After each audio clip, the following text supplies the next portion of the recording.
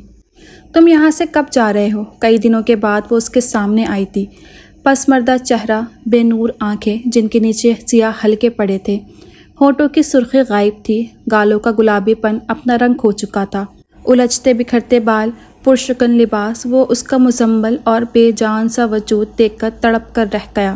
مرنے والوں کے ساتھ مرا نہیں جاتا صحاب، کل اس نے اسے سمجھایا تھا، آج وہ اسے سمجھانا چاہتا تھا۔